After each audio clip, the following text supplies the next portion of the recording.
Ladies and gentlemen, welcome to episode 49 of Jordan and Drew, the Sports Crew. One away from episode 50. This is our Valentine's Day special. We're running a quite unique format. We'll be talking about that as we move forward in the episode. Jordon Lawrenz, Drew Skyberg here. Drew along with us for the ride. It'll be a highlight of the second half with Jared Valleskey as they talk about the NBA trade deadline. And Drew, what a wild deadline it was. Yeah, just to talk about some of the moves we saw: Tyrese Halliburton, Sabonis, James Harden. That was the big shocker, I think. And then there's just Ben Simmons with that one. Just overall a lot of moves. Even the Bucks made a move we'll talk about. So just a busy trade deadline, and we're gonna recap it all. So stay tuned.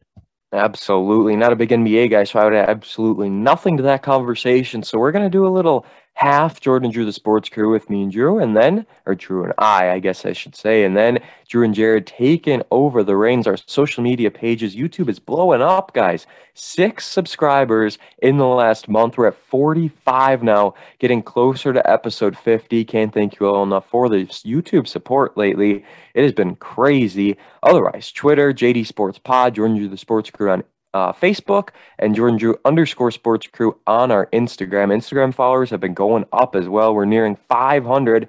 We're not to 400 yet, but we're still getting to 500. I can still say that. That's our next goal. 50 YouTube subscribers and 500 Instagram followers. So that's what we got there. Our shout out of the week, Brett Prangy, he announced his commitment about an hour after we got done recording last week. So a week late, but shout out to Brett Prangy. He is going to be a pointer at Stevens Point, joining Tanner Marotic. They'll be playing Ben Walsh in that division at UW La Crosse. So fun stuff there as the ships get to play each other in the world of football. But other than that, let's move on. February 14th is the date, and we're going to start the episode with trivia. We're changing things up a little bit. Minnesota Wild trivia. Drew, are you ready? I guess. I think you're going to have to be. I mean, we've never started an episode with trivia, but it's going to warm you up for next week when we have 50 trivia questions for episode 50. I really got to get on that. All right. Question 1. What year were the Minnesota Wild founded? If you want to just make a wild guess first, you can go for it. Oh no. I think there's a team like in Minnesota before the Wild, and then the Wild came in after as an expansion team. So I'll say like the 80s, 1983. Okay, that is incorrect, but it might help you with your options here. Option 1 is 1975. Option 2 is 1988, or option 3 is 1997. 1988. Incorrect. It's actually 97. But oh, go ahead. Were they an expansion? So they were like, did they have a team before then? No, it took that long for hockey in Minnesota? Wow. So here's the thing, right? It was 1997, but they didn't actually go until the 2000-2001 season. So technically the answer could have been 2000. They were the first NHL franchise in Minnesota since the North Stars moved to Dallas in 93. But the North Stars, they didn't do a whole lot. So I was right. There was a team in Minnesota before the Wild. That's what I was saying. Yes, correct. I misunderstood, but you were right there. 67 to 93 is when the North Stars were there, but it was still nowhere near the 80s. But you were correct. We will give you that. I don't know what I was thinking when you said that. But anyways, 0 for 1. 0 for 1 star. Next question. True or false? Oh, well, true or false? The Wild did not begin play until the 2000-2001 season. True. Yeah, I gave that one away. I didn't even know that was on here. All right. Thank you. At least you got a free one if you don't get these. I listen. That's good. That's good, I guess. Next question. I think you'll be able to get this one. Where do the Wild play their home games? Do you know off the top of your head? I'm assuming not. I don't. Okay, I've got options. Don't worry. Is it the KeyBank Center, the XL Energy Center, or the Bridgestone Arena? Is it the XL Energy Center? Yes, indeed. Yeah, isn't that where the Timberwolves play? Yes. Yeah, yes, okay. Indeed. That's why I got it. Yes, good. Makes sense. The Bridgestone Arena is the Nashville Predators. I was there when I was in Nashville. Boy, I can't talk. And then the KeyBank Center is the Buffalo Sabres. Next question. This one should be relatively easy. What are the main colors of the Minnesota Wild? Green. Yep. Red. Yep. Some blue. No blue. No blue. Green, red, white. Yeah, white. Oh, You got okay. it. That'll count Oh, because you got green and wet. I was just going to make you get 2 of the 3. Yeah, no blue. I don't know where you got that one from. But final question to go 4 of 5. I mean, technically 1 doesn't count, but we're going to let it count. How many times have the Wild appeared in the Stanley Cup? So this isn't the playoffs. This is, well, it counts in the playoffs because you're making it through. But how many times have the Wild been in the Super Bowl, the NBA championship, the 0. World Series? Yes, correct. Big time answer. 4 of 5 puts you at 16 out of 20 in hockey trivia. Woohoo. I mean, that's not bad at all. Oh, I'll take Now, that.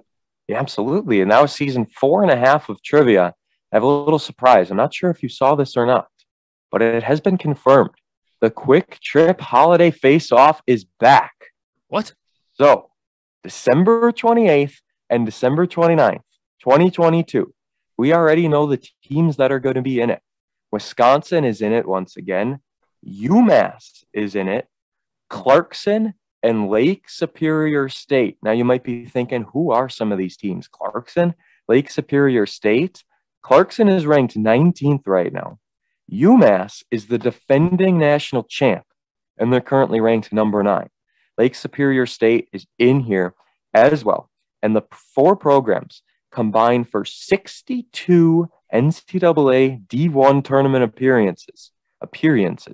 26 for Wisconsin, 22 for Clarkson, 11 for Lake Superior State, and 3 for UMass. The quote here says, "We are proud to have exciting college hockey return to the Pfizer Forum for the 2nd year in a row as we continue to offer a diverse list of events at the arena." I mean, this is going to be huge. Drew, the Quick Trip Holiday Face-Off is back, baby. That's awesome. And yeah, I was wondering how good those programs were because it would only make sense to have better competition, after year after year. And it sounds like they did that. So I'm looking forward to this. This will be a fun event back at the Forum. And it's a Wednesday. Hockey. It's a Wednesday, Thursday this time around. We went on a Wednesday, right? It was Tuesday, Wednesday? Yep, yeah, they switched it up. So they switched it. Maybe they thought Tuesdays was bad market, but I don't know. And Clarkson, they're the Golden Knights. So obviously you've got the Vegas Golden Knights. Well, this is the Clarkson Golden Knights. But let's move on. There's a little bit of surprise. Time for the stats of the week. Stats. All football. I actually cut one here. There was a lot, but we're cutting the last basketball one to keep it just football. Tom Brady has played in more Super Bowls than he did Pro Bowls. He was selected to the Pro Bowl 15 times, but only played in 2 Pro Bowls. Unreal, and kind of just goes to show how the Pro Bowl doesn't matter at all. Tom Brady is the first NFL, NBA, NHL, or MLB player to finish in top 2 MVP voting in his final season since Sandy Koufax in 1966. It's been a long, long time since we've seen that. Let's talk about the MVP award. The most awards by a team. Packers lead the way with 10. And Drew, obviously you have the notes, you can see it, but would you have been able to guess that the Colts had 9 of them and the Niners had 5 and the Browns with 4? Probably not, but you think about it, it makes more sense. The Colts make sense. With Manning. Yeah. But yeah. I don't know. When I saw the Browns had 4 and the Niners had 5, I was like, whoa. So that makes it up. 10 for the Packers, they're first, 9 for the Colts, 5 for the Niners, and the Browns with 4. So when you put it in perspective, Aaron Rodgers has more MVP awards than a bunch of other teams, which is crazy. Speaking of Aaron Rodgers, only Barry Bonds has been an older consecutive MVP winner across the NFL, NBA, MLB, NHL, WNBA, and MLS history. We'll be talking NFL honors coming up in a minute, but TJ Watt and JJ Watt are now the first pair of brothers in NFL history to become recipients of the Defensive Player of the Year. That'll do it. Any comments on any of those, or are we moving on? Well, Sandy Koufax. Yes. Bob Uecker hit a home run off him. So I just want to point that out. We love ourselves some Bob Uecker. And the date today, I already said it, but it's February 14th. We'll say it again on this day. Not a whole lot today. There was like Daytona 500 stuff, but we don't care about racing. And there was like some other random stuff. So I don't know. Yeah, but anyways, should we try and get Andrew Curlin back on for a little NASCAR talk to preview this season or something like that? You think we could make that work? Possibly. I know he's open to come on whenever. So we'll do another one. I know they just had a race at like the Coliseum, which is kind of crazy. And then the big one is coming up. But anyways, on this day in 1966, Wilt Chamberlain breaks the NBA career scoring record at 20,884 points. And to think that was in 66, and what some of the numbers are now, pretty crazy. On this day in 1987, I'm going to ask you about this one. The Pistons and Sixers drew a crowd of 53,745 at the Pontiac Silverdome, third largest crowd in NBA history. What would be the top two? Do you have any idea?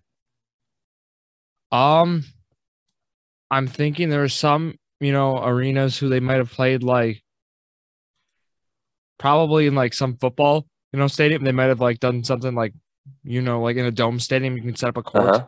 So like at Lucas Oil Stadium, like how they did March Madness, like, put a court in the middle. We could see something I just found out number one. I'll find number two. So number one is that you were basically dead on. It was at the Georgia Dome. Yeah. 62,000 for the Bulls and Hawks in 1998.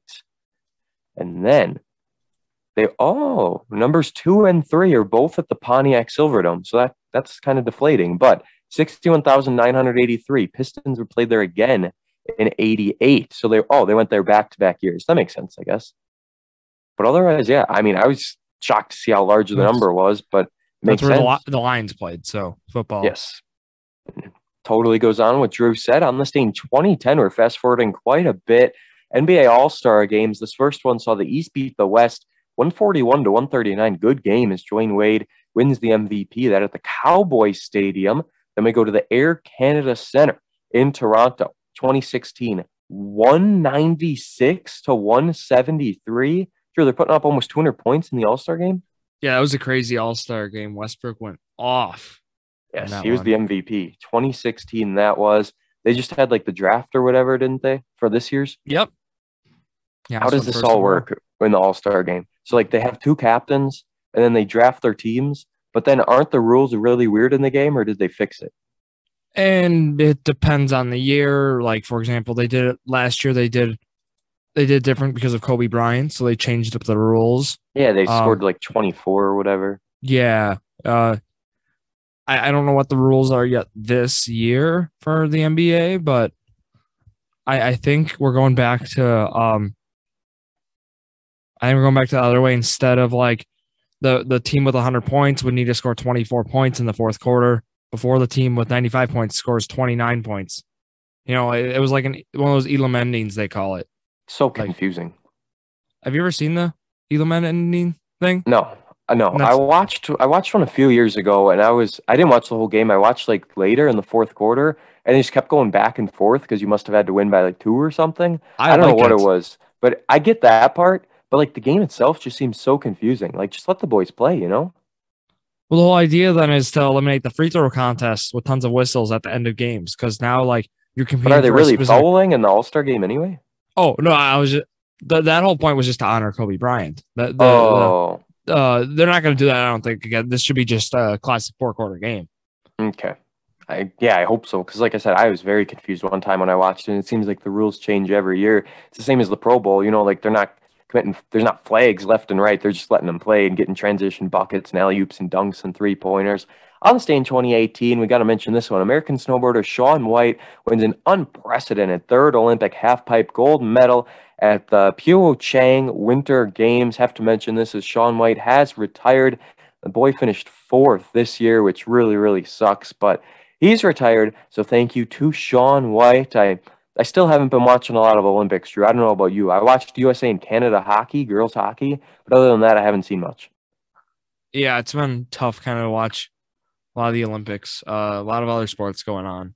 Basketball. I'll try and watch it when it like heats up here because now football. The qualifiers are done for hockey. Yeah, I mean that's what I'm saying. We've got a bunch of stuff going on, but we'll hockey see. Even there's just so many sports going on right now. Like and high it's school, also college, professional basketball, and high school too. It was really heating up. But like we just had an Olympics. Like we just had them this summer, so it doesn't feel special to me. Yeah, I guess if you look at it like that, it doesn't seem as because just with how COVID threw everything off. But yeah, because usually you gotta wait. Yeah. Oh, absolutely. Well, anyways, let's move on. Weekly sports talk, a modified segment. We'll start with the NFL honors. Rookie of the year goes to Jamar Chase. We already mentioned the defensive player of the year, the offensive player of the year at Cooper Kupp. And Drew, I'm going to ask you about this because I know some people get a little weird about the Offensive Player of the Year and then the MVP. And like, there's two separate awards. And if Cooper Kupp won this, why didn't he win the MVP? And why didn't Brady win the MVP? But overall, I'm just glad Cooper Kupp got an award with the Triple Crown. Very well deserved. And then Rodgers winning the MVP. We're going to talk about that in a second. Defensive Player of the Year, Micah Parsons. Thankfully, it wasn't Trayvon Diggs. I said that on the air when I was announcing Lutheran Girls and St. Mary's Catholic. It was a blowout. I was kind of going over some of the awards as they came through. Burrow wins the Comeback Player of the Year. More than well deserved. Absolutely. He deserved to be in that one. Also, Leroy Butler. Hall of Fame, class 2022. I met that man. Came to Dairy Queen. I mean, what are the chances of that? Comes in. I was making some food. Lisa's up front. She's like, a football player's here. I'm like, no way. What are you talking about? And of course, she didn't know him. He must have like introduced himself to her, which makes zero sense when you think of it. Like, is the dude coming into Dairy Queen and saying, hey, I'm Leroy Butler? And she's like, who? I don't know how that all went down, but it was still awesome. Gave me a signed jersey. Love that man. Mike Vrabel wins Coach of the Year. Cooper Kupp wins the DraftKings Daily Fantasy Player of the Year. I don't know if that's new, but that's kind of an awesome award. And then Rodgers winning the MVP. So overall, your thoughts on all of these awards. Rodgers definitely deserved the MVP, but I was a little concerned that they give it to Brady in his final year. I knew they weren't giving it to Brady. I've been calling Rodgers the MVP for a while now. I thought it was a lock, and I mean, I knew it was a lock. Basically, I'll say, but yeah, Titans coach Mike Vrabel winning that award. When I was on the Lockdown Corner, that podcast, they do this hot take segment, and sadly we didn't do it in the episode, but I had a full case plan for why this guy should win Coach of the Year, and I'm glad Mike Vrabel did it, or he won it. So that was good.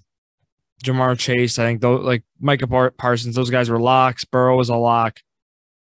You could arguably say Kupp was a lock over Taylor, I think, with a Triple Crown kind of solidifying it. I know Jared Valleskey, the Journey to Million, would disagree, being that big Colts fan. And then Andrew Whitworth winning the Walter Payton Man of the Year. I thought that was I did forget to mention that one. So yeah, solid awards show everyone who should have won. So no complaints. I mean, there's complaints from some people, that's for sure, but also like the thing with Jonathan Taylor, right, is if his only chance of winning the MVP award would have been if first of all, his team would have had to make the playoffs and not choke and lose. But like, I mean, the quarterbacks would have had down years, and really none of them did. I mean, numbers were up high, so I don't think JT ever really had a shot of winning the MVP. Do you? I'm right with you. What you just said, yeah. So hey, that's that. Let's talk about high school basketball before we get to college. High school, real quick, we've got ourselves a mighty fine bet of the week this week, because coming up this Friday is Brilliant Roncalli 2, the rematch. February 18th. I'll be talking about it in the EWC breakdown tomorrow. But, Drew, I'm giving Brilliant the respect. They won the first battle, so they're favorited right now, according to Jordon Lawrenz DraftKings book. That's what we'll call it, my betting book here. Brilliant. Over under 3.5 as they're at Roncalli. Okay, Brilliant over under. Brilliant has not been the same since Valdez beat them. And I was telling Robert, it's the Valdez effect. When you beat a team, there's always that banana in the student section. No matter what the year is, there's a banana in there, and it just really disrupts the other team's kind of tempo and offense, and just overall their performance basically. And I don't know, Brilliant's been struggling. Obviously, if you take under, you said 3.5. So like, yeah, I'm gonna. So if you take under, like I'm taking under. Yep, same thing. So yeah, I'll go Roncalli wins, because I don't know. It depends how Grady Geiger plays. I think I seriously, like his performance, him stepping up. And Lawrence has played phenomenal as of late. Still, Lawrence had like one of the best games of his career against Valdez, yet they still lose. That's that supporting cast we talk about with Roncalli. It's got a little of a Brilliant effect. And Roncalli, they got to play better. They're like my. There's no way they shoot the way they did in that. They can't play any worse than they did against Brilliant. And they still kept it so close. So I'll go Roncalli this game. That's that defense first, and Roncalli's been doing better lately. Obviously, they stumbled a little bit earlier, but they're going to be just fine, I think. And I do indeed think they win it at the Hangar. Big time matchup on Friday night. Other thing in high school we wanted to mention, the Ships. Last week our bet was, do they win over or under half a game? my God, somehow they beat Ashwaubenon 55-54 at home. Mattis Pirak supposedly had some clutch free throws late to get the win. And man, this was a big ol' upset. 18 points from Braden Kennedy, which is great to see. He was held scoreless again Friday night. I mean, I don't know what's happening. This team used to have a big three with Pirak, Kennedy, and Brock Peterson. But for some reason, Brock Peterson scoreless on the Schwabenon game. I think he had 2 points maybe in this game Friday night where they lost to Notre Dame, but I don't know what's happening. Mattis has been going off lately, though. He had another huge game Friday night, 17 points and a loss. Spencer Regan, 10 boards in the Ashwaubenon game. Gage Cornell with 8 as well, which is kind of crazy, but good for him. Bryce Erdman, 7 points. That was his career high, if I remember correctly, but man, Marcus Tomaszek, 23 points. It wasn't enough as the Ships win, and they were up by 8 at the half. So this is a huge win for Lincoln. They lost Friday, which sucks because they definitely could have beat Notre Dame, but it was just a bad scoring night for the team. And now I look ahead because there's not much of the season left. I mean, this high school basketball season is winding down quick. And they have Sheboygan North on Tuesday, very winnable. At Pulaski on Friday, that's an hour-long trip. I hope they don't send me. An hour-long trip. And they lost to Pulaski the first time. Pulaski's only conference win is against Lincoln. So you know the Ships want to just absolutely pound them. Then they have a non-con game Tuesday the 22nd hosting Hortonville. Then they host Preble. I'll be on the call for that one. Thursday night Ships action. You don't see that a whole lot. It's usually Tuesday, Friday. Interesting. But yeah, that's to end the season. They're playing on a Thursday. So we'll have to see what that's all about. And now we go to college basketball to end things before Drew and Jared talk about the world of the NBA. We're starting with last Monday. A week ago today, I was very disappointed as the Jayhawks lost to Texas 79-76. That was a tough loss for Kansas. They were in it for so long and then just couldn't finish. Last Tuesday, Drew, this one we're going to talk about a bit. Yukon beating Marquette 80-72. Yeah, it was not. Yukon played extremely well, and you just got to tip your cap. Yeah, you're spot on. Going in this game, you knew it was going to be tough. Yukon plays very well against Marquette, and yeah, they match up well. You know, Adama Sanogo, that's one guy who always, you know, it seems like hurts Marquette with how he performs. 24 points, 15 boards. It's tough because you have Kirk Queth, one of the best shot blockers in the nation, but he's not this big, bulky guy. You know, he's this lanky guy who's going to block shots. And basically what happened here, and he only played 17 minutes because it just the matchups weren't working out. What happened? I pointed this out. I think I even texted you. Kirk Queth was he was playing him behind. He was in front of him the whole game. And really what that lets Sanogo do is just literally like box it, like post him up, push him into the paint, and then get to the ball. 1-2 dribble, boom, baby hook, splash. And that was literally all they needed. And they could really run the offense through him. Tyrese Martin also was a guy for them, 18 points, 7 for 12 shooting. RJ Cole really didn't do much, but you know, this is a solid, very, very good Connecticut team, UConn. But when Justin Lewis then was on Sanogo, we saw him front him and, you know, play him a lot more aggressive than he's playing him how they need to play him. And that actually really helped this team cut it then to 3. And then Connecticut, UConn, they just pulled away. So, plus they're at home. So, you know, home team and home court advantage. And Tyler Kolek, I want to point out, didn't really play a Tyler Kolek-esque game that we really wanted. They said he had like 40 fans there or something from family and stuff. So I don't know if maybe he was like a little nervous Providence. Or something. Yeah. Rhode Island, I guess, not really Providence, but he loved Providence as a kid. So that's always the story. But yeah, 1 for 7 shooting, 2 points, 4 assists. So they have a bounce back game. They have on Saturday. They play at Butler. That should be a double-digit win. You know, I say that now, and now they're going to lose. But go Marquette. I think they can handle Butler just fine. And then Georgetown next week. The schedule gets easier for Marquette, is what I'm saying.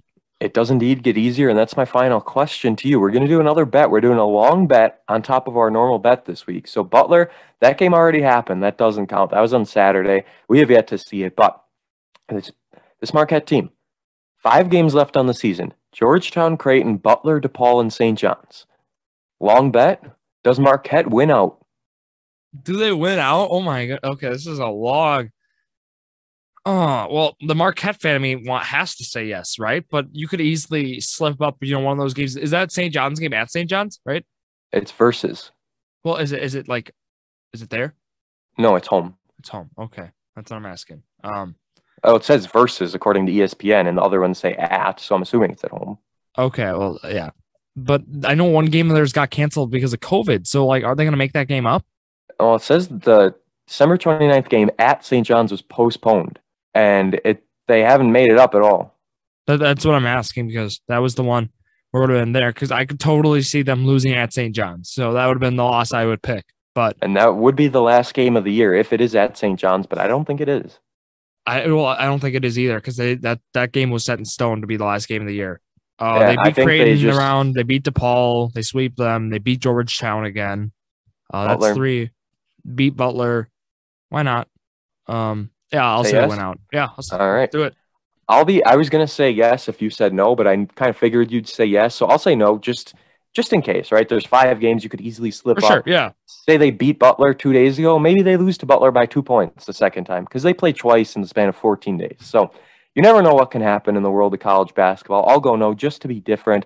Right now, the standings for our bets, I'm 3 of 5, 3 correct, 5 wrong. You're 2 of 6, 2 right, 6 wrong. So we kind of struggle with these, but it's always a fun time. Auburn struggled also, losing to Arkansas by 4 in overtime on Tuesday night. So a big loss there. Purdue ended up beating Illinois, but Purdue slipped up later in the week. We have to talk about Wisconsin beating Michigan State. Big win for the Badgers. 8 points, 25-point effort from Johnny Davis. Then on Wednesday, number 6 Houston and number 9 Texas Tech and number 16 Ohio State go down. Number 25 did as well, losing to Seton Hall. That was Xavier. But big losses there for some of those teams. SMU, they're always a threat in the tournament. And then beating Houston by 2 and storming the court. Beautiful sight to see. Michigan absolutely routing Purdue 82-58. Dominated in the second half. Wasn't close whatsoever. And then on Friday, it was just Xavier beating Yukon, which is kind of interesting. They lost earlier in the week. And then they beat Connecticut by 8, a team who struggled, or a team who Marquette obviously struggled too. But that's all we got in the world of college basketball. Saturday, another big day, obviously. There's tons of games that go on each and every Saturday. But any final comments, or are we switching it over to you and Jared? Well, I want to mention briefly Milwaukee, how... Oh, yes. Because they came off the Friday. Last Friday, they were on ESPNU. They pulled off the upset. They beat Wright State by 3, and that was coming off that Wednesday game, which was their worst loss, which could have been a stat of the week. Oh, yeah, I forgot to put that in there. Which they lost by, or it was the worst loss in 15 years since, I believe it was against Wisconsin, when they've also put up 39 points only. So they failed to score 40, 75-39. It was one of the worst games I have ever watched in person. And saying something at the mid-major D1 level. Wow. 27.6% they shot from the field. That was season worst. We'll stop even talking about that game. But now let's move to just quickly Wright State, Milwaukee, UW Milwaukee on ESPNU. Like I said, I was actually chosen as a fan of the game, so I got to do a halftime. I got to be the halftime show, make some layups. Let's go with Isaac Ferguson. You did make them, right? I did make my layups. Isaac Ferguson. Okay. We tied actually on the tic-tac-toe game, and then you had to make one more layup and then run over to win. And I kind of was caught off guard because I thought there was going to be a whistle or something. And at the end of the day, I took the L, but shout out to Isaac Ferguson, the guy who made our business cards and, really helped with the logo. So he won. And we both won the same prize, though. We both won a 12-pack of this new Mountain Dew. So, it didn't even matter that you lost.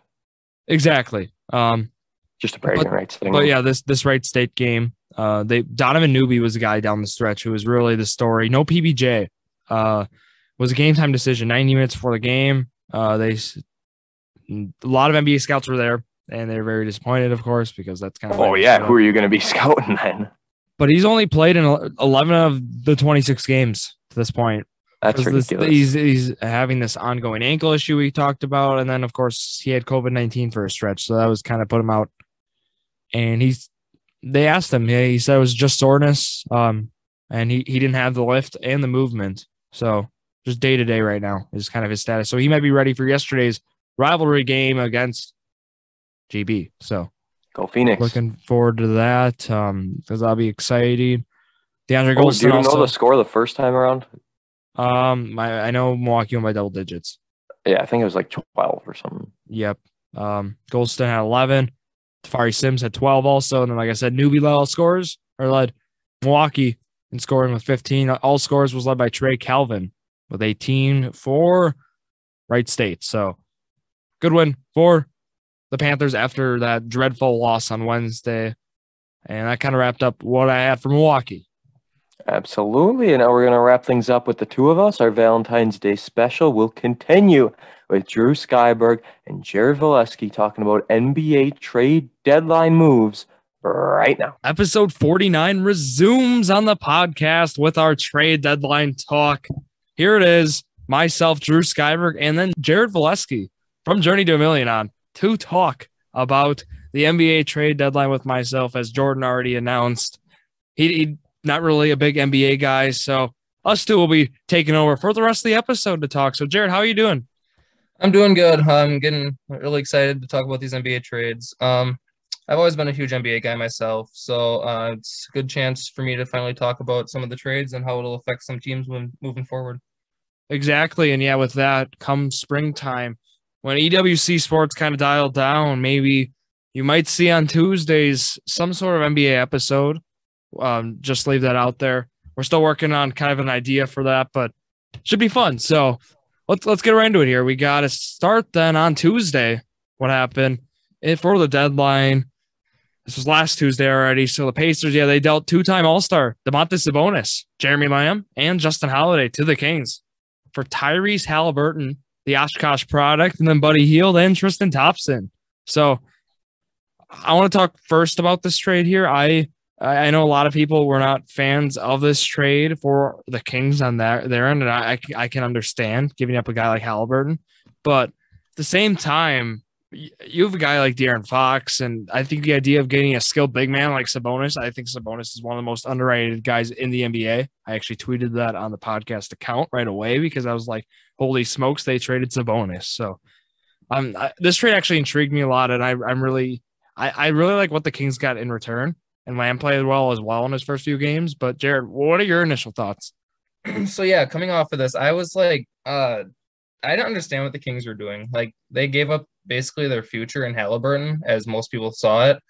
They got Sabonis back. He is young, like he's a good player. He'll be good for them. It's just I think he's averaging like almost 20 points already in his first few games. But like I even like looking back at this, like just Sabonis. He's good, yes, but like Halliburton will be good. I think they were going to build around him. Like you said, they have De'Aaron Fox and they have like Harrison Barnes. They have good players around them. Now bringing in some role players with Justin Holiday and Jeremy Lamb. But like, I don't know. I still don't really like this trade. You make a good point. Like, yeah, Sabonis is like really good. It's just like I would rather see, maybe it's just biased because, Halliburton from Wisconsin, but like I like Halliburton as a player, and Sabonis just didn't really. I mean, he's a great player. It's just I thought the Kings would be a little better building around Halliburton, but like we'll see what they can do with Fox and Sabonis going forward. Yeah, I can't imagine though like a backcourt with Halliburton and Fox. I don't know how like just the touches. I don't know how that will work. Both are ball dominant players. I think both thrive with the ball in their hands, and a guy like Sabonis, makes impact off the ball. I already talked, like averaging first two games 19, 13, and 6 so far. And he's played well. And that's with 14 shot attempts a game. And just having kind of like that pick and roll guy, I think, for Fox, maybe even like a pick and pop guy. I think that's going to be something to look out for. But I think it's a good trade for both teams because, of course, now the Pacers got a guy who arguably has the better upside in the trade for sure, being younger and Halliburton. And also now, Pacers come to Milwaukee tomorrow night, so I actually will be at that game. So I will be seeing Tyrese Halliburton play at the Pfizer Forum. Yeah, $9 tickets thanks to Bobby Portis, so that'll be fun. But this trade few years we'll be able to tell, see how it worked. But right now, I like the thought process of the Kings kind of getting like they're giving up an all-star level, point guard for like upside, with for an all-star level center here. And I think, that's what they got to do. And maybe we'll see how that works for the team. But this trade, I think it was a lot better than people think, like more balanced than people think it was, is what I'll say. Yeah. I mean, we won't be able to really tell until, the next years to neither team are contenders. It's not going to immediately jump like the Kings to a 1 seed next year. I mean, if it happens, like come back. I mean, I get it, but like you can't judge this trade off of like right now. I think I just see Sabonis being like, a great, I don't know. He like you said, like the Kings didn't really have a center. They had like Rashawn Holmes, but like he's not getting that many minutes anyways. And now they traded Bagley to the Pistons, I think it went, which we'll get into that probably. But like, of course. Yeah, I mean, Sabonis kind of does fit the pick and roll offense with Fox now. I mean, Halliburton didn't really have, like you said, the backcourt with Halliburton and Fox might not have really worked. But they have, if you want to use Sabonis as their big guy now, I mean, he's probably going to fit into that role pretty well. So, like, with Sabonis and Fox, pick and roll, maybe just two-way offense, 2 players. I could see it working in the future, but for right now, I'm still saying that the Pacers kind of got a steal out of this because they still have some nice shooters. They didn't get rid of like Brogdon. I mean, TJ Warren's still hurt. And they have, I mean, both teams have probably a bright future, but like, I'm not going to make too many big, generalizations now because it's been like 3 days since this happened. And we'll see in the future which teams get better from this or who wins the trade. Yeah. Pacers, their front court's looking interesting right now with Brissett, Goga, Batatse, because Turner's out right now. Turner was not traded, and I mean he's hurt, so it could be tough to trade there. But it's kind of still shocked. Nobody really was looking for him. He's still he's a guy I thought was going to get traded, and Bucks were even tied to him earlier before he got hurt. So that's enough of that trade here. We'll talk about what the Trailblazers did, starting with the McCollum trade, of course, to the Pelicans, and that highlighted Josh Hart was the kind of the main part of that package, you would say. Now we see the Trailblazers going into, I wouldn't say like a rebuild, but more of a refresh, it seems, with kind of how it just shaped out, right? With, McCollum and Lillard not really, they're not getting that success that many in Portland thought they could get with those two. And now we're seeing them kind of trade them, could kind of free up some cap space, especially with the McCollum one, for maybe make a splash then in free agency. So Josh Hart, the Villanova product, he's a solid player. They're getting there, a young player. And they also deal Norman Powell and Robert Covington to the Clippers. I was hoping the Bucks would get one of those guys. Powell maybe makes a return to Milwaukee, or Covington a solid defender. And then those two they traded, and they got Eric Bledsoe, who's a buyout candidate, of course. Justice Winslow, Keon Johnson, and a second-round pick. So, Jared, I said a lot there, but overall, do you like what the Trailblazers are doing? I mean, they still do have Lillard, so like you'll have to see going forward. But I mean, they got a lot of picks as well with this. They got a few second-round picks. They also got the Cavs' second or first-round pick next year, lottery-protected 2022 first-round pick. So they're kind of doing, like you said, a refresh, not really a rebuild. I mean, they still do have Lillard. I don't know what his future is looking like there, but like I can see this team. I mean, they got young weapons. I mean, they got Nickeil Alexander-Walker. I mean, we'll have to see how moving forward, but like I do like what the Pacers, or not the Pacers, I like what the Trailblazers are doing, because like, what were they, like the 12 seed right now? They're not. I mean, Lillard's been hurt, and like, they haven't had much of a great season.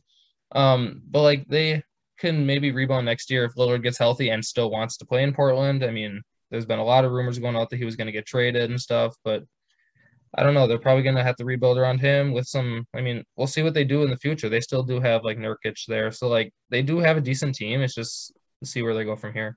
Yeah, as of Super Bowl Sunday right now, they're 23-34.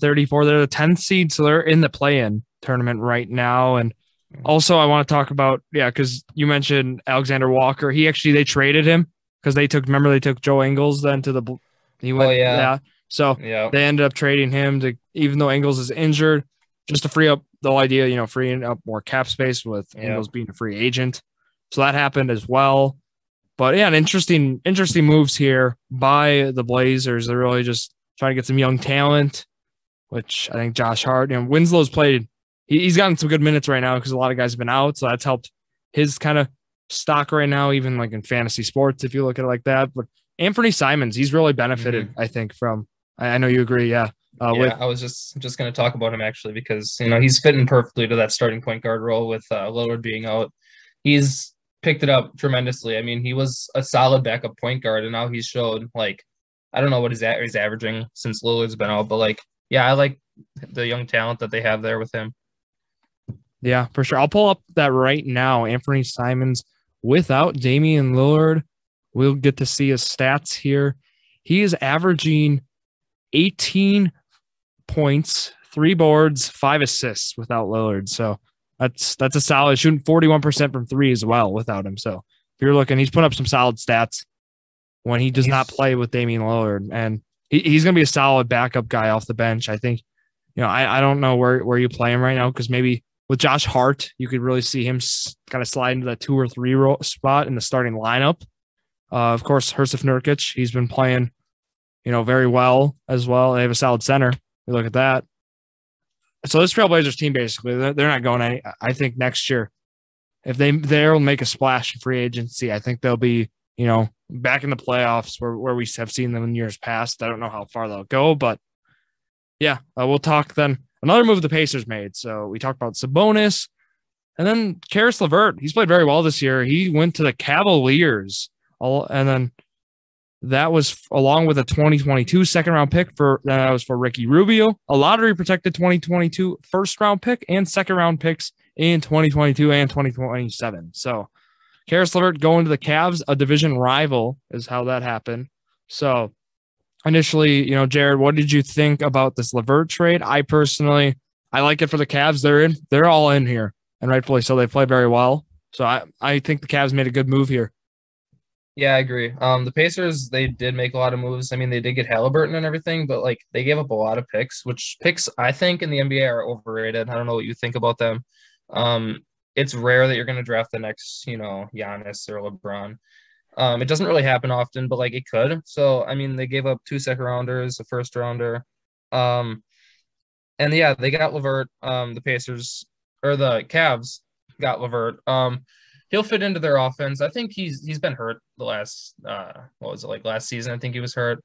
But he should fit in well. The Pacers, I don't really like the move for the Pacers. I think the Cavs got a steal here because I do believe that picks are kind of overrated, but it might just be me, but that's just the way I see them. And Rubio is a solid player. I mean, he's been hurt recently, I'm pretty sure, but it's just he can be good. I mean, he didn't really fit into the Cavs offense too well. I mean, he did but then he got hurt because they had Garland, who's an all-star. Allen's an all-star. So he was their 3rd or 4th option, maybe behind Sexton if you want to put him in there. But yeah, LeVert, he'll be a good player on the Cavs, and we'll see what happens. For sure. The Cavs with guys like Darius Garland, and then of course Mobley and Jared Allen. Now with LeVert too, it's just a solid lineup overall.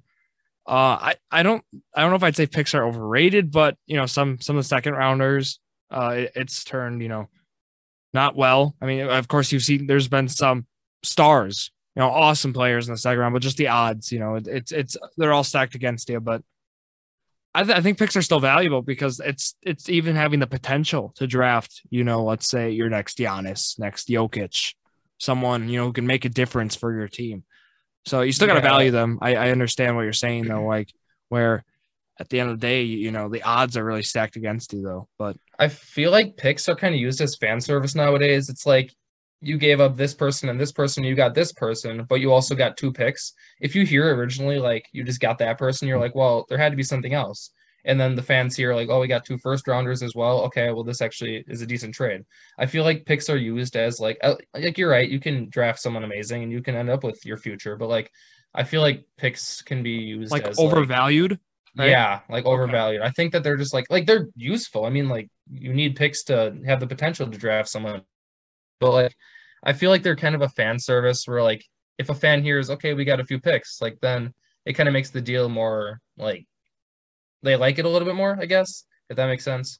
Yeah. you always want talent that's proven. I look at baseball as one of them. You would want, a guy who's got a proven track record over someone, a prospect, let's say, in double AAA, who doesn't have that proven major league track record. So, yeah, I agree with that. But let's talk about the blockbuster here. James Harden, Paul Millsap to Philadelphia in return for Seth Curry, Drummond, and Ben Simmons. Ben Simmons is finally moved, and he goes to Brooklyn. So that's interesting to me. First off, because I think Harden and Embiid, that's going to be interesting. But how is a starting lineup with Ben Simmons and potentially Andre Drummond in it going to work for Brooklyn? Jared, if you have any comments or if you want to explain that to me. I don't think it will work. I don't know. I think, Ben Simmons has been out for a while, so we'll have to see how he fits into Brooklyn. But you're looking at a starting lineup with, when Kyrie is there, he'll play, he'll start. But home games, you'll have Simmons. Then you obviously have KD. I think, and then they'll have, is LaMarcus Aldridge not going to start then? I would guess Drummond would start over him. Yeah. There's guys like Claxton you probably see get bumped to the bench. Joe Harris is still hurt. He'll be back. Griffin on the bench still. Yeah, Griffin's getting 6 minutes a game, if that. He's basically out of the rotation. But I don't really, I'm still trying to decide who I like this trade for more. The 76ers did get James Harden. That's what they were going for. Harden was not a good player for their locker room. He was just not a good teammate overall in Brooklyn. So they got James Harden with obviously Tobias Harris and Joel Embiid. So that'll be interesting. People are saying the Sixers are now the favorites to win the East. I wouldn't go that far. The Nets are still the 8th seed right now. I guess that's up. Yeah, and Ben Simmons hasn't played, like I said, in a year. You can't really say anything about him right now. It's the big piece for me in this is Seth Curry. He's always going to be looked at as Steph Curry's brother, and I think that's kind of unfair to him, as he is one of the top 3-point shooters right now in the league. He's probably a better, I think his stats, I don't know, but he's been pretty close to his brother's stats. Seth Curry has been his whole career, he's been a great player, and I think he's just overshadowed. But we'll see. Ben Simmons fit in. I think he'll fit in nicely with the Nets organization, but the whole Andre Drummond thing might be a little shaky at times. Yeah, for sure. Just overall that trade, because look, Ben Simmons wasn't playing for the 76ers, so anything they could get out for him was ideal, and able to do that and get the guy like James Harden with it. I know I have to give up some other capital, but at the end of the day, the Nets also are getting 2 first-rounders, so you look at that. But I feel both teams got what they ultimately wanted out of this. The 76ers were going for James Harden, and like you said, Ben Simmons didn't really want to, obviously he was holding out, didn't want to play for the 76ers. So Ben Simmons finally got dealt, and he wasn't helping them in any way, and they both got what they wanted. Now Ben Simmons will finally not get to play again. He chose not to play, but we'll see how it goes, because in the end, I think both teams see this as a W for both organizations. So we'll see. Yeah, I'm with you. Well, I'm looking forward to how this trade plays out, though, for sure. This was the main one we want to talk about, but Celtics, they made some moves as well. We'll start with the Josh Richardson.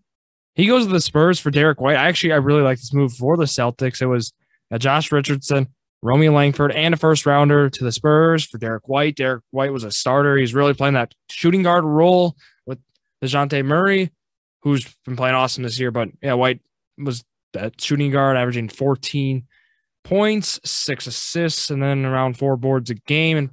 And that was in 49 games this year. So he's played very well, and I think he'll be a solid player for Boston. I know they gave up a first-rounder, which is always, like you mentioned, something people like to look at. And then the rookie, or not rookie, but Romeo Langford, a younger guy there, is an interesting piece they give up as well. But I like this move for Boston.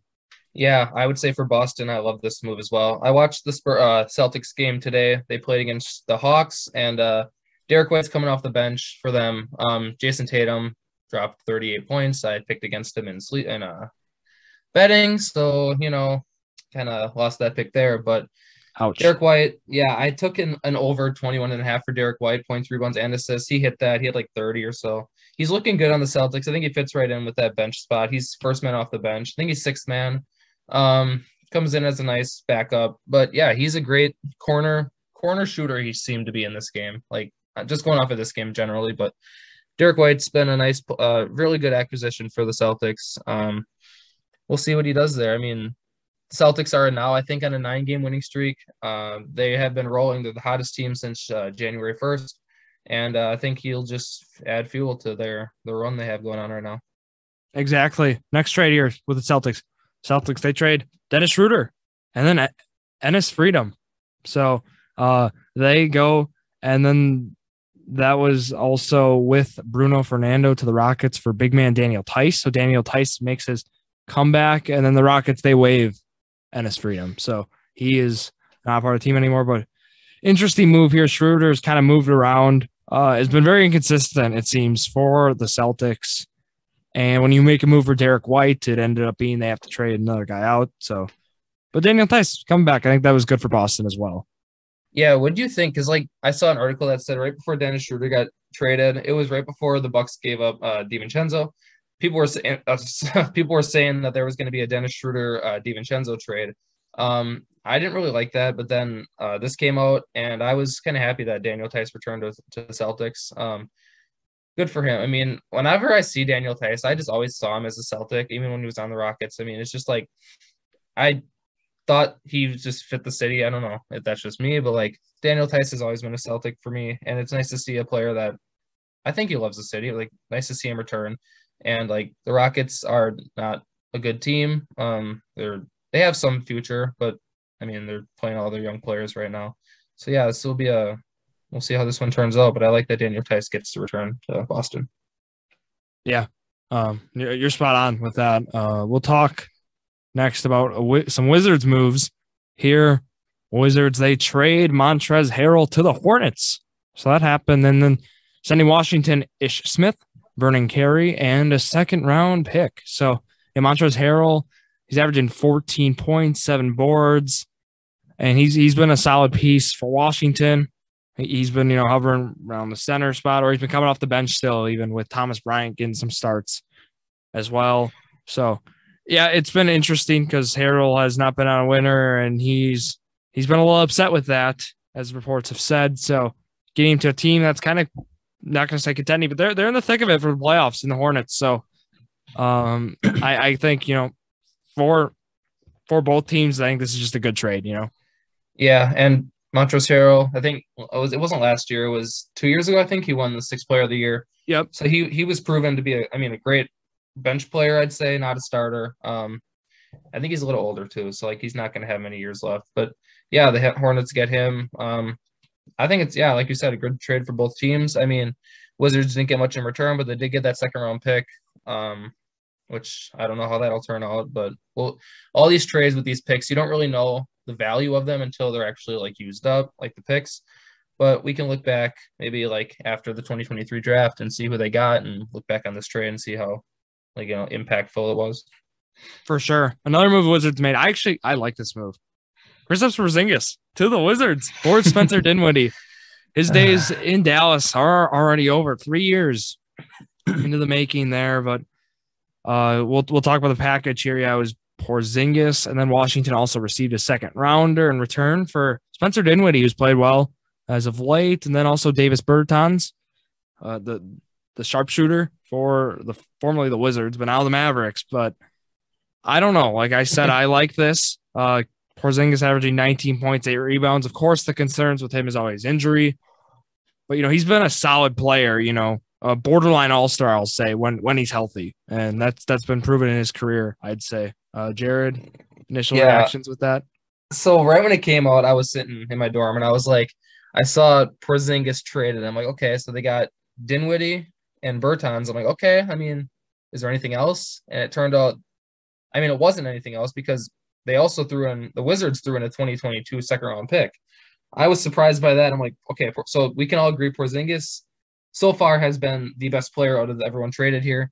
And Porzingis and Dinwiddie have been hurt the last few seasons. So, like, neither of them have been playing. And I think the Mavericks are just like, you know what? We're done playing this injury game with Porzingis. Let's just get him out of here. And hopefully we can build around Luka. I still don't really see. I mean, the more I look at it, the more I realize why. But, like, I know you said you like this trade. I don't really see what the Mavericks are doing. Yeah, I like it for the Wizards.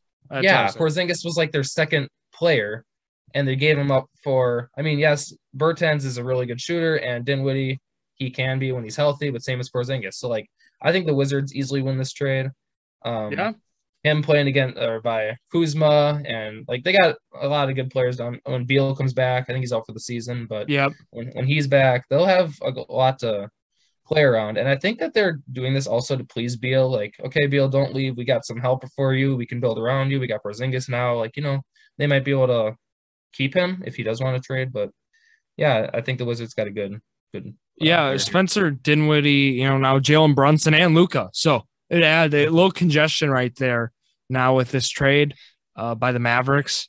I don't understand that part, and don't. But Kleber has played well for Dallas. If we look at as of late, you know, Dwight Powell, some solid. You know, those guys have been solid. Finney Smith was a guy actually one of the Bucks to trade for. Yep. Didn't happen, but yeah, we'll move on from that trade then. I'll read through some small ones here. Phoenix, they get Aaron Holiday from Washington.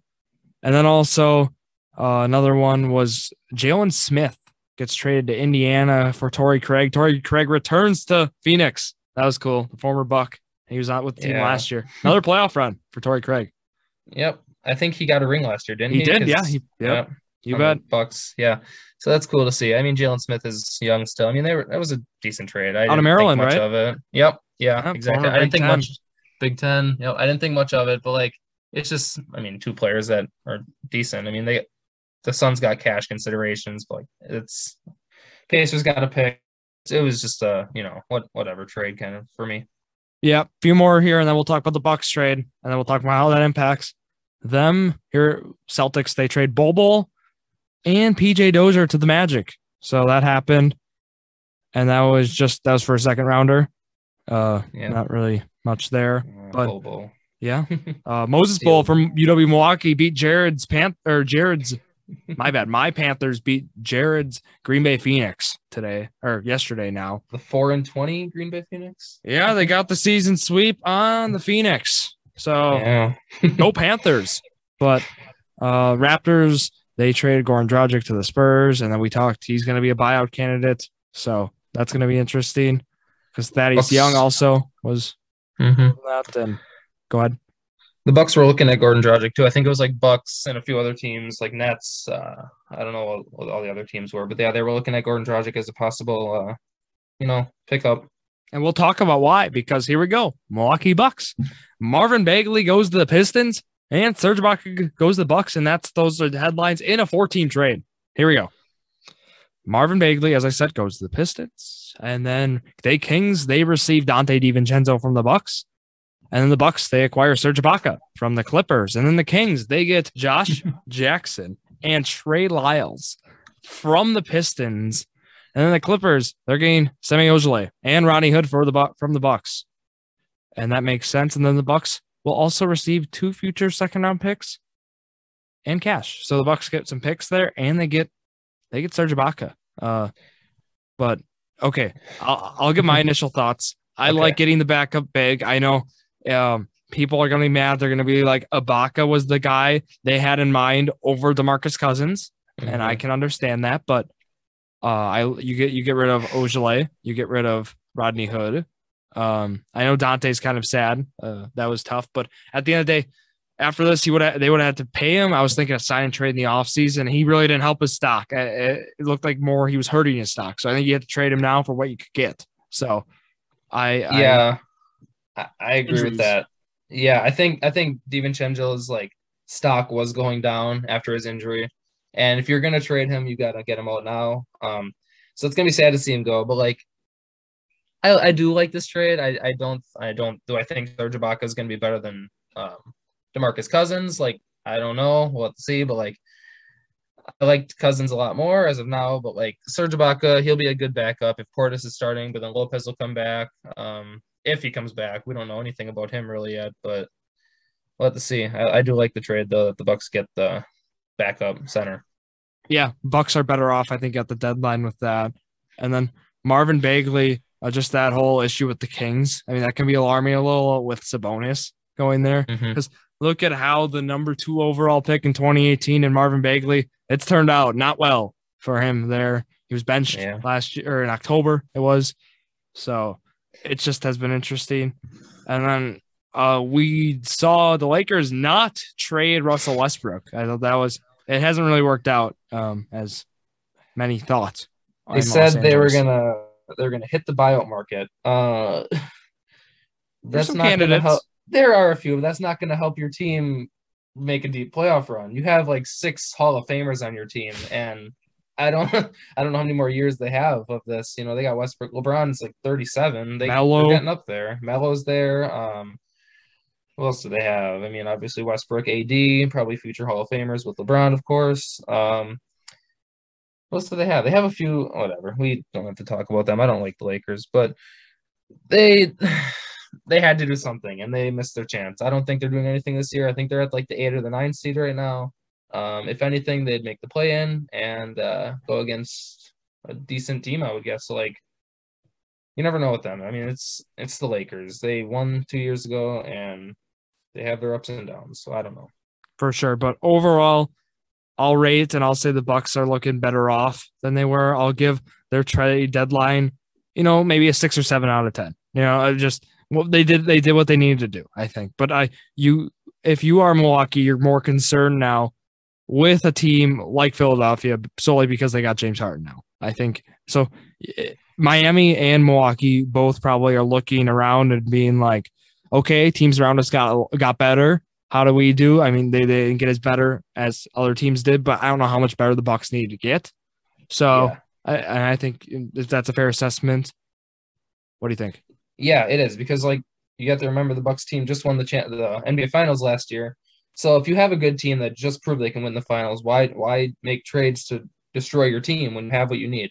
They had Lopez, and all they had to get was a backup center. I thought the only move we should have made is probably deal DiVincenzo, because his stock is as high as it's going to be right now. It was probably higher over the offseason, but I mean, it was on the way down, and he's been hurt. So like trading him, getting a backup center, I think that's exactly what they needed to do. I did not want to see a single other move, even though I saw these big names going everywhere. I was like, Bucks, please don't do anything. As a Bucks fan, I'm like, do not do anything. We have a good team. I believe that this team just won the whole thing. I don't think we need to make any more trades. This is good the way you have it with Ibaka. So I liked it. Yeah. And to wrap up here, I'm going to talk some buyout guys. We're going to start with very deep options here, Jared. Here you go. I'm going to read some, and I'll talk about my favorite. I'll pick my favorite. You pick yours.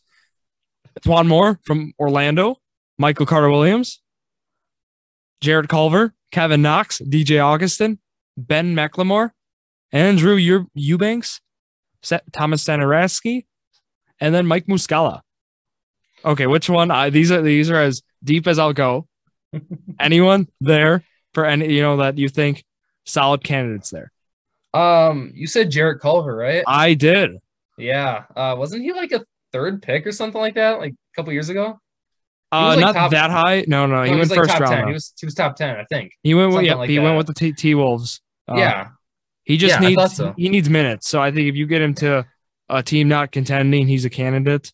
Yeah. I mean, I see his name. I'm like, okay, let's grab him. I mean, he's not. That would be probably the one name out of there. I mean, there's a few more, but like, yeah, Jared Culver, he's young. I mean, he hasn't proven much yet, but he hasn't really gotten the opportunities to. Yeah, give him some minutes, see what he can do, and if not, it doesn't work out. I mean, you can get rid of him, but like, that's a great opportunity there to get some young talent on your team.